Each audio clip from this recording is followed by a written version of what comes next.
Bem, meus queridos, vamos à continuação da nossa aula de filosofia, ainda falando sobre o tema teoria do conhecimento na Antiguidade e na Idade Média. Então, bora!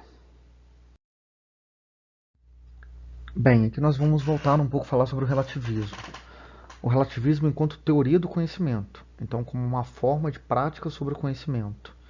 E aqui eu vou usar a frase para justificar, eu acho que dá um apanhado mais geral sobre essa característica do relativismo. Um dos usos da palavra relativismo em filosofia refere-se à compreensão da verdade, não como algo universalmente válido, mas como algo relativo, isso é, que se modifica no tempo e no espaço, segundo a variedade das relações humanas e dos contextos socioculturais em que se estabelece. O que quer dizer? Como a gente vai perceber o mundo, ou sobre as indagações que a gente vai fazer sobre o mundo, a gente tem que entender de qual contexto nós estamos falando. Se vamos questionar sobre a moral, alguma prerrogativa moral, pense em hoje. Hoje existem algumas ideias que não contemplam ideias do passado. Isso tem a ver desse relativismo. Se a gente fosse falar, por exemplo, sobre a escravidão, falar sobre a escravidão hoje ou falar sobre o século XVI e XVII no Brasil vão ter conotações totalmente diferentes. Mas isso era um pensamento que era real na época, século XVI e XVII, e um pensamento que é de hoje. Então, dota-se aí uma forma de pensar.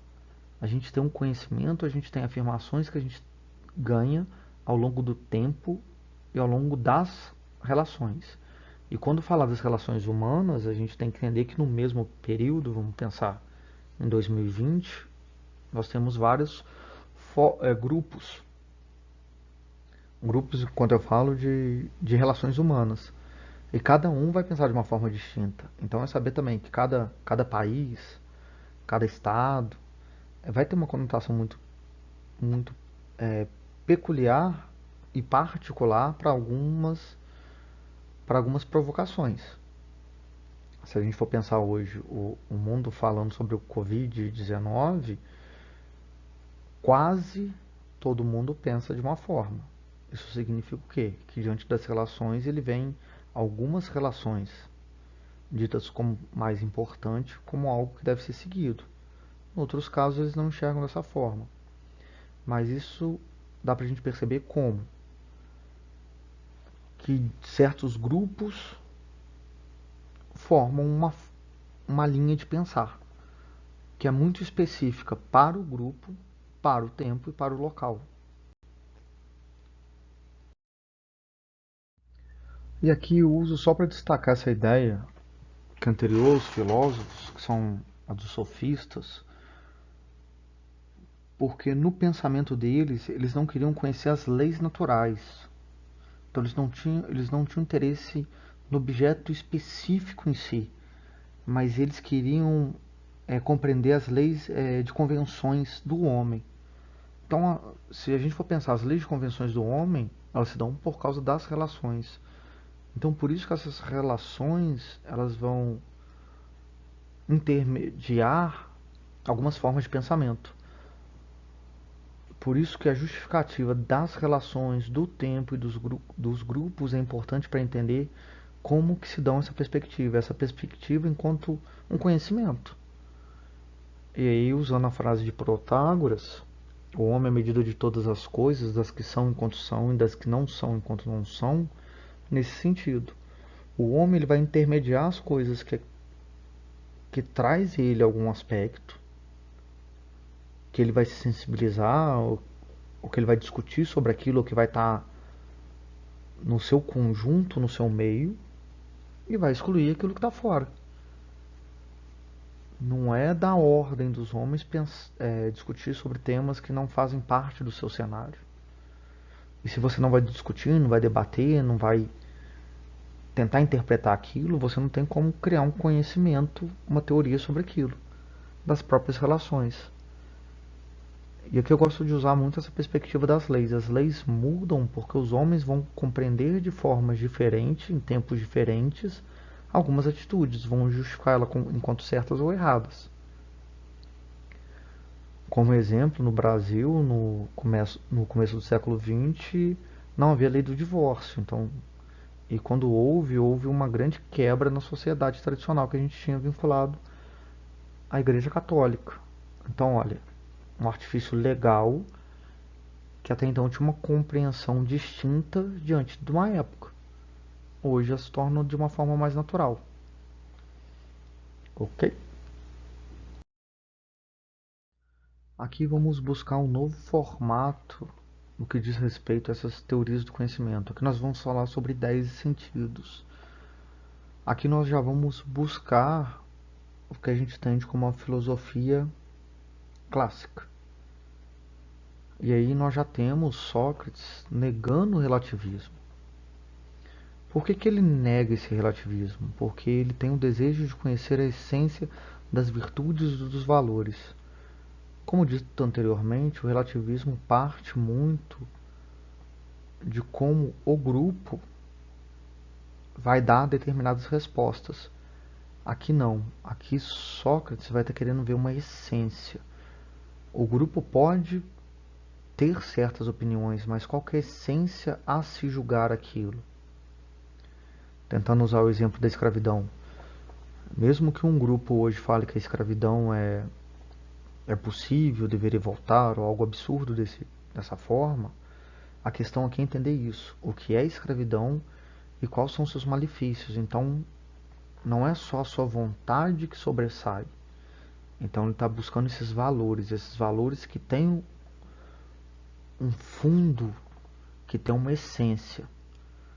Não é simplesmente dizer que meu grupo aceita, que meu grupo quer. Imagina em grupos extremistas que buscam através da religião conquistar espaço.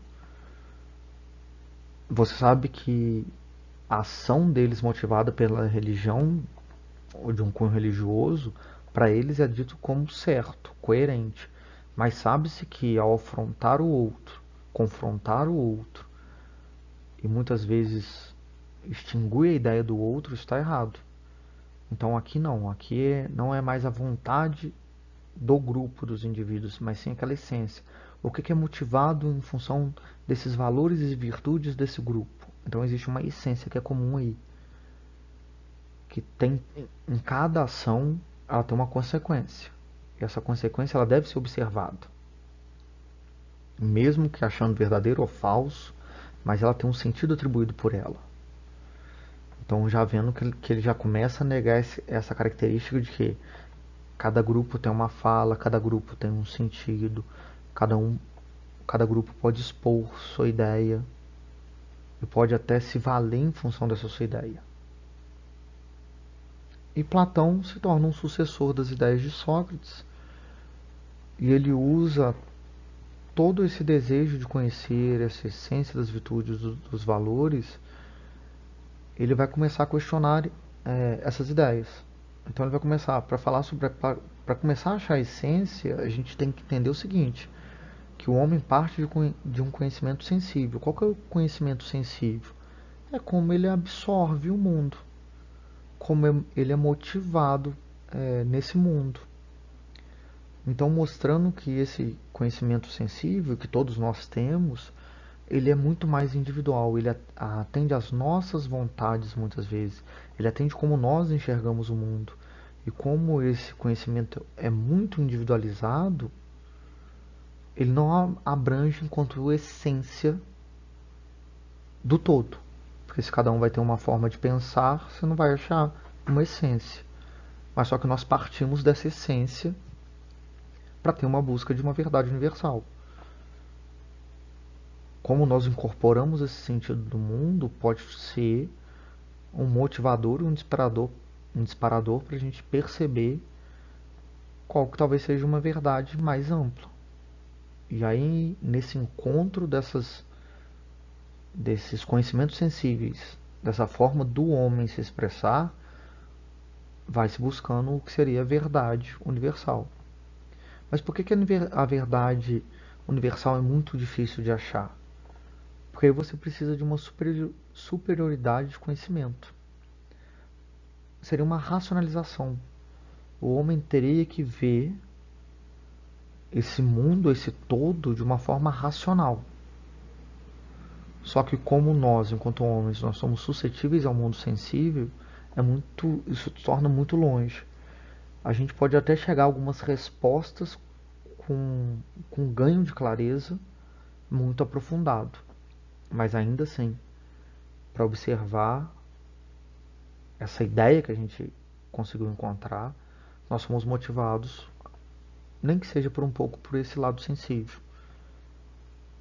Então esse jogo entre o sensível e o mundano, com esse mundo inteligível e racional, vai ser o jogo da discussão desses filósofos. Essa busca constante de uma razão, de um mundo inteligível, de conhecimento inteligível, que vai poder ser observado em todos os campos, que vai ser enquanto uma essência de virtude e de valores. Se a gente fazer um gancho aqui, quando é falado da alegoria da caverna, quando o homem sai e encontra a luz, essa luz seria esse mundo dessa racionalização, desse mundo racional, em que você conseguiria ver a essência das coisas, você não estaria sujeito às sombras e imagem de outros. Meus queridos, nesse campo de conhecimento nós vamos ficar aí um pouco mais, mas eu dou início a esse sentido das ideias. Nas próximas aulas nós vamos discutir alguns textos e tentar enxergar essas ideias nesses textos e ver as motivações dessas teorias. Lembrando que ainda falta um pouquinho para a gente terminar esse âmbito que a gente está chamando de teoria do conhecimento na Idade Média e na Antiguidade. Então a gente vai ter um pouco mais para dialogar sobre isso. No mais, obrigado pelo tempo de vocês. Qualquer dúvida, comentários lá no Google Sala de Aula.